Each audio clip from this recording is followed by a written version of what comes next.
2026-27 సినిమాల సీజన్ భారతీయ సినీ ప్రపంచంలో చాలా స్పెషల్గా మారబోతుంది. ముఖ్యంగా దంగల్ ఫేమ్ నితీష్ తివారీ రూపొందిస్తున్న రామాయణం 1 మరియు రామాయణం 2 సినిమాలపై దేశవ్యాప్తంగా ప్రపంచవ్యాప్తంగా భారీ ఆసక్తి నెలకొంది. ఈ 2 భాగాల సినిమాలు పురాణ ఇతిహాసం రామాయణం ఆధారంగా ఎంతో ప్రతిష్టాత్మకంగా రూపొందిస్తున్నాయి. ఈ ప్రాజెక్టుకు ప్రధాన ఆకర్షణ ఇందులో నటిస్తున్న star casting. KGF star Yash ఈ సినిమాకు నిర్మాతగా వ్యవహరించడమే కాదు, రావణాసుడిగా కూడా నటిస్తున్నాడు. దాదాపు 400 కోట్ల బడ్జెట్తో ఈ సినిమా రూపొందుతోంది. ఇప్పటి వరకు 70 రోజుల పాటు రావణుడి పాత్రపై షూటింగ్ జరిగినట్లు సమాచారం. ఇటీవలే కునాల్ కపూర్ కూడా ఇంద్రదేవుడి పాత్రలో సెట్స్ లో జాయిన్ అయ్యాడు. అతడు యష్ తో కలిసి పోరాట సన్నివేశాల్లో పాల్గొన్నాడు. కునాల్ సైఫ్ అలీ ఖాన్ తో చేసిన జువెల్ థీఫ్ సినిమాలో మంచి నటన కనబర్చిన విషయం తెలిసిందే. అతడి చేరికతో ఈ సినిమా మరింత బలపడుతుంది. ఈ చిత్రంలో రణబీర్ కపూర్ రాముడిగా, సాయి పల్లవి సీతగా, సన్నీ డియోల్ ఆంజనేయుడిగా నటిస్తున్నారు. మొదటి భాగం 2026 దీపావళికి, రెండో భాగం 2027లో విడుదల కానుంది. ఇప్పటికే చిన్న తెరపై రామాయణం ఎన్నోసార్లు ప్రేక్షకులను ఆకట్టుకుంది. ఇప్పుడు పెద్ద తెరపై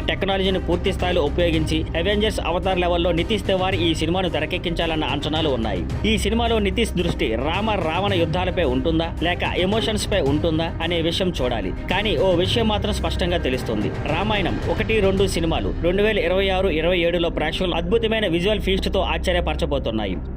thank you for watching. Please like, share and subscribe.